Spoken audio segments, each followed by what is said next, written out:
আসসালামু আলাইকুম। আজকে আমরা কথা বলবো interim financial reporting as per IAS-34. The objective of IAS-34 is to prescribe the minimum content of an interim financial reporting and to prescribe the principle for recognition measurement in financial statement presented for the interim period. Basically, আমরা অনেকে confuse থাকি যে আসলে interim reporting করতে হবে কি হবে না। ফার্স্ট অফ অল সেটি হচ্ছে যে IAS-34 এ বলা আছে যে you are suggested to present the interim financial reporting, but কান্ট্রির লটা এখানে ডিপেন্ড করে। বাট এখানে প্রথমে যেটা অবজেক্টিভ বললাম, অবজেক্টিভে ক্লিয়ার করা আছে যে IAS-34 প্রেসক্রাইব করে মিনিমাম কন্টেন্ট। হ্যাঁ, মিনিমাম কন্টেন্ট কি হবে এটি IAS-34 আপনাকে সাজেস্ট করছে, এবং এখানে কি কি প্রিন্সিপাল গাইডেড হবে to recognition, measurement, presentation and disclosure. That is the thing. Second হচ্ছে scope. The standard does not mandate which entities should be required to publish interim financial report, how frequently, or how soon after the end of the reporting period. However, governments, security regulators, stock exchanges, accounting bodies often require entities whose debt or equity securities are publicly traded to publish interim financial reports. However, the standard encourages publicly traded entities to provide interim financial report and conform with the recognition, measurement, disclosure principles set out in IAS-34. At least as of the end of the first half of financial year, such report to be made available not later than 6 days after the end of the interim period.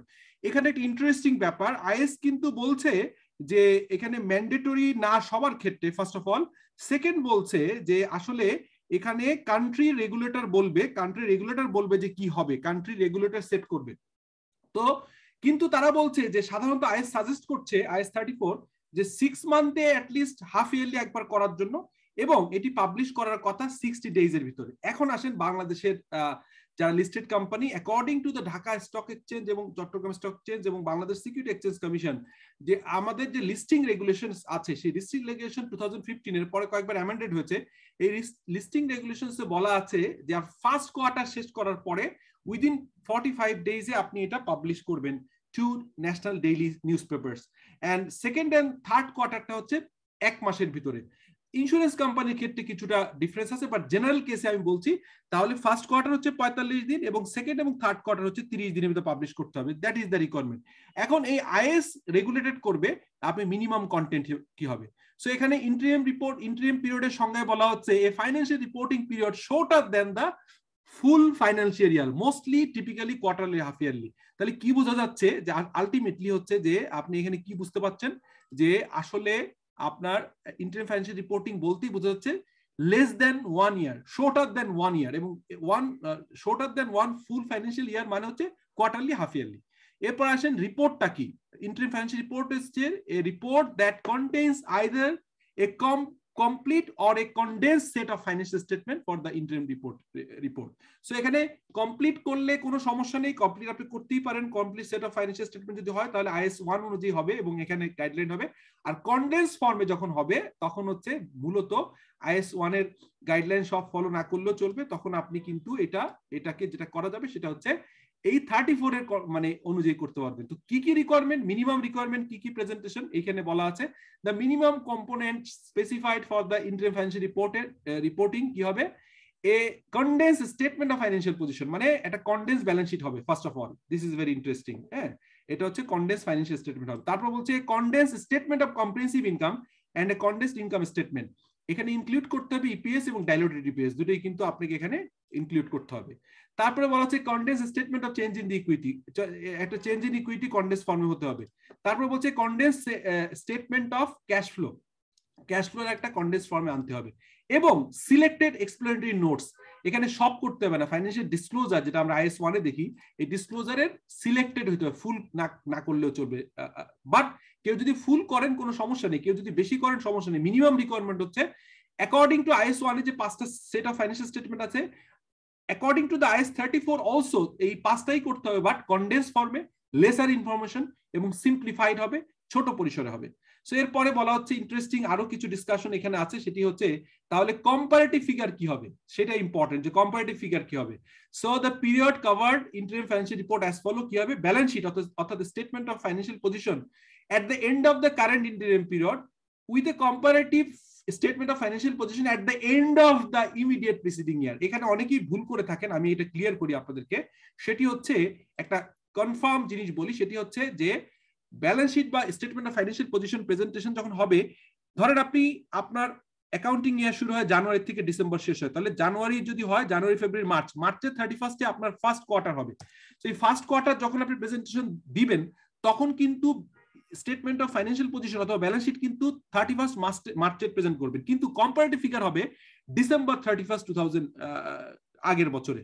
So এটা basically এর পরে আমি একটা practical example দেখিয়েছি, একটা listed কোম্পানির তথ্য এনেছি, আপনাদের তো সুবিধা হতে পারে। এবার আসলে তাহলে এটা কি ইমিডিয়েট লাস্ট প্রিসিডিং ফাইন্যান্সিয়াল ইয়ারের আপনার রিপোর্টিং ডেটে হবে, ফুল ফাইন্যান্সিয়াল স্টেটমেন্ট যেখানে প্রেজেন্ট করেন তার ডেটে হবে। কিন্তু এখানে কম্পারেটিভ ইনকাম অথবা ইনকাম স্টেটমেন্টের ক্ষেত্রে ইন্টারেস্টিং হচ্ছে আপনাকে যেটা করতে হবে, এটি কিন্তু লাস্ট ফাইন্যান্সিয়াল ইয়ার দিলে হবে না, আপনাকে যেটা করতে হবে কিউমুলেটিভ করতে হবে। অর্থাৎ যদি ফার্স্ট কোয়ার্টার করেন তাহলে ফার্স্ট কোয়ার্টার, সেকেন্ড কোয়ার্টার হলে first quarter plus second quarter দুইটা যোগ করে 6 মান্থের cumulative figure of current year and the preceding year is similar. যদি 9 মান্থের হয় তাহলে 9 মান্থের কিউমুলেটিভ এবং প্রিসিডিং ইয়ারের 9 মান্থ হবে, কিন্তু সঙ্গে সঙ্গে 4 কলাম হবে, অর্থাৎ কারেন্ট কোয়ার্টারটা আলাদাভাবে দেখাতে হবে। সো এটাই একটা এক্সাম্পল দেয়া আছে, আই হোপ যে এক্সাম্পল দেখলে একদম ক্লিয়ার হয়ে যাবে। Statement of change in the equity আসলে বেসিক্যালি 9 মান্থস, যদি 9 মান্থ, 6 মান্থ হলে 6 মান্থ, 3 মান্থ হলে 3 মান্থ, এখানে শুধুমাত্র কিউমুলেটিভ ফিগার দিলে হবে, এখানে কারেন্ট কোয়ার্টারটা দেওয়া জরুরি না। এরপরে হচ্ছে ক্যাশ ফ্লো স্টেটমেন্টও সিমিলার, আপনি কারেন্ট কিউমুলেটিভ দিলে হবে, কারেন্ট কোয়ার্টারটা না দিলেও চলবে। সো স্টেটমেন্ট যখন আমি একটা প্র্যাকটিক্যাল এক্সাম্পল একটু পরে আপনাদের দেখাবো, এখানে স্কয়ার আমরা ম্যারিকো বাংলাদেশের একটা এনেছি, তাহলে অনেক ক্লিয়ার হবেন।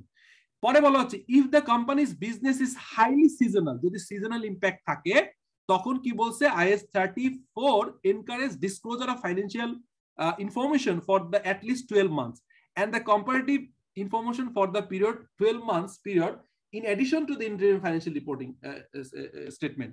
এখানে যে আমি বললাম যে ব্যালেন্স শিট হবে হচ্ছে লাস্ট ইয়ারের রিপোর্টিং ডেটের কম্পারেটিভ, এখানে হবে 4টা কারেন্ট কোয়ার্টার এবং লাস্ট কোয়ার্টার, কিউমুলেটিভ এবং হচ্ছে যে কিউমুলেটিভ কারেন্ট পিরিয়ড এবং কিউমুলেটিভ লাস্ট ইয়ার, এবং এখানে বললাম হচ্ছে কিউমুলেটিভ, এখানে কিউমুলেটিভ। বাট যদি আপনি খুব, যেটা হয় অনেক ক্ষেত্রে আমরা দেখি যে আমরা একটা জিনিস দেখতে পাই, সেটা হচ্ছে কি হয় যে আমাদের সিজনাল ইম্প্যাক্ট থাকে, যেমন ফ্যানের ব্যবসা করে বিআরবি বা সুপারস্টার গ্রুপ, অনেকেই কিন্তু ফ্যানের ব্যবসা করে, ফ্যানের কিন্তু সিজনাল ইম্প্যাক্ট আছে। হ্যাঁ, তারপর কিছু প্রোডাক্টের সিজনাল ইম্প্যাক্ট থাকে। সিজনাল ইম্প্যাক্ট যদি থাকে তাহলে কোয়ার্টারলি ফাইন্যান্সিয়াল স্টেটমেন্ট অনেক সময় মিসগাইডেড হতে পারেন, যে কারণে বলা হচ্ছে যে যদি আপনি এরকম সিজনাল ইম্প্যাক্ট থাকে তখন আপনাকে বলা হচ্ছে যে আপনি ইয়ারলি একটা কম্পারেটিভ দিবেন, এখানে এডিশনাল হবে।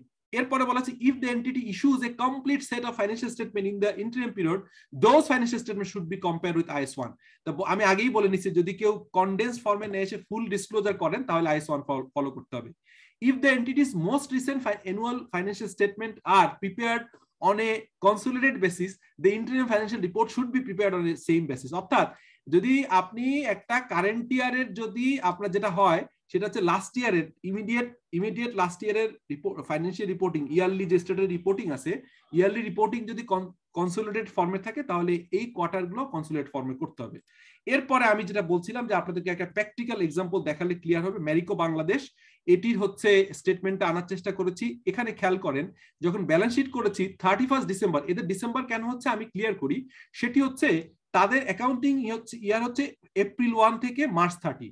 সো এপ্রিল 1 মানে হচ্ছে April, May, June, July, August, September, October, November, December, অর্থাৎ এখানে তারা মানে থার্ড কোয়ার্টারের ফাইন্যান্সিয়াল স্টেটমেন্ট এখানে দেখানো হচ্ছে। যেহেতু থার্ড কোয়ার্টার মানে আমি কিন্তু একই কথা বলেছি, first quarter, half yearly, 9th month closing, মানে থার্ড কোয়ার্টার, এখানে কিন্তু একই রকম রিকোয়ারমেন্ট আছে IAS-34 এ, এবং এটি বলা আছে যে 1 মাসের ভিতরে পাবলিশ করতে হবে। এটা পত্রিকা পাবলিশ করেছে ম্যারিকো বাংলাদেশ।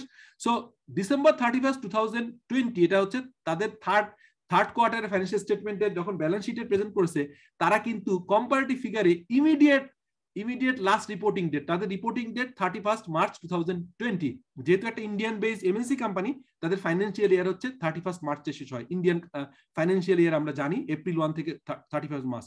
অর্থাৎ আমি যেমন বলছিলাম ব্যালেন্স শিট প্রেজেন্টেশন কিন্তু আপনার কারেন্ট কোয়ার্টার এন্ডের ব্যালেন্স শিটের রিপোর্টিং ডেটের ফিগারের সাথে কম্পেয়ার হচ্ছে last reporting date, not immediately কোয়ার্টারের সাথে কম্পেয়ার হচ্ছে না।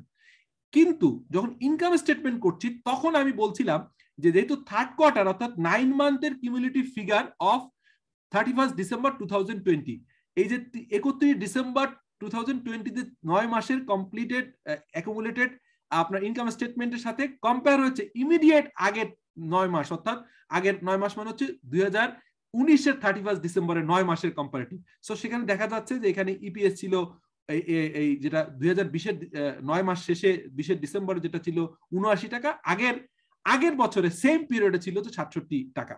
সিমিলারলি এক কোয়ার্টার অর্থাৎ 31 ডিসেম্বর অর্থাৎ আপনার হচ্ছে ডিসেম্বর, নভেম্বর, অক্টোবর, অর্থাৎ অক্টোবর, নভেম্বর, ডিসেম্বর এই 3 মাস মানে হচ্ছে third quarter, October, November, December. খেয়াল করেন এই এক কোয়ার্টার অর্থাৎ থার্ড কোয়ার্টারের সেপারেট একটা যে for the 3 months period ended 31 ডিসেম্বরে যে ইনকাম স্টেটমেন্ট অথবা statement of profit or loss and other comprehensive income যেটা দেখানো আছে সেইটার সঙ্গে কম্পেয়ার হচ্ছে ইমিডিয়েটলি ওই একই রকম সিমিলার অর্থাৎ আগের বছরের থার্ড কোয়ার্টার। সেখানে আমরা দেখতে পাচ্ছি যে এই কোয়ার্টারে কারেন্ট ইয়ারের যেটা আমরা 20 ডিসেম্বর 31 যেটা ছিল সেখানে আমরা দেখছি 22.68 টাকা ছিল, যেটা আগের সিমিলার পিরিয়ডে ছিল 19 টাকা 68 পয়সা। So this is the income statement. So you are very clear about that. এখন আসেন যে statement of change in the equity statement, এটা আমি বলছিলাম কিউমুলেটিভ হবে। সো এটা হচ্ছে 31 ডিসেম্বরের কিউমুলেটিভ এবং ইমিডিয়েটলি আগের পিরিয়ডের সাথে কম্পারিজন। এবং ক্যাশ ফ্লো দেখেন 9 মান্থসের কিউমুলেটিভ যেটা করা হচ্ছে 9 মান্থসের কিউমুলেটিভ 31 ডিসেম্বর 2020 এর সাথে 19 এর comparison. So it's very important. So আপনারা এটা দেখতে পেলেন। সো আমি আশা করি যে এখন আপনাদের এই কনফিউশনগুলো দূর হবে, যারা আমাকে জানতে চেয়েছেন স্যার এই বিষয়গুলো একটু জানতে চাই।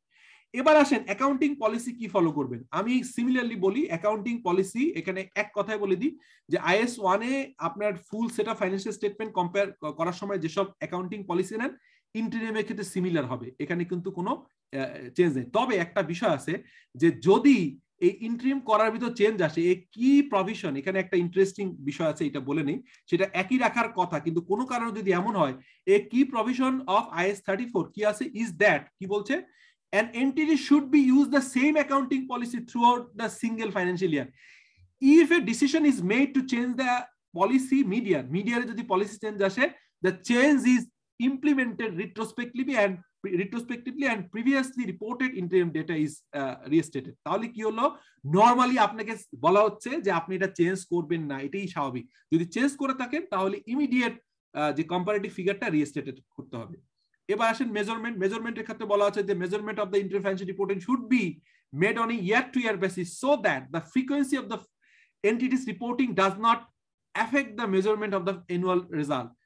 যেমন কি হচ্ছে আপনি মেজারমেন্ট যখন করবেন, রেভিনিউর ক্ষেত্রে কি বলা আছে, রেভিনিউ মেজারমেন্টের ক্ষেত্রে কি করবেন, রেভিনিউর ক্ষেত্রে বলা আছে the revenues that are received seasonally or occasionally within a financial year should not be anticipated or deferred as the interim date if anticipated or deferred would not be appropriate at the end of the financial year এর শেষে যদি আপনার কোন রকম রেভিনিউর ক্ষেত্রে আপনার anticipate বা deferred করার না লাগে তাহলে এখানেও ডিফারেল অ্যাকাউন্টস আমরা গভর্নমেন্টে জানি যে IFRS 14 এ বলা আছে গভর্নমেন্ট ছাড়া অন্য ক্ষেত্রে এটা ডিফারেল অ্যাকাউন্ট খাটে না। সো সেই ক্ষেত্রে যদি ডিফারেল অ্যানুয়ালি না করা থাকে তাহলে কোয়ার্টারলি, হাফ ইয়ারলি বা 9 মান্থসে কোনো ডিফারেল করা যাবে না।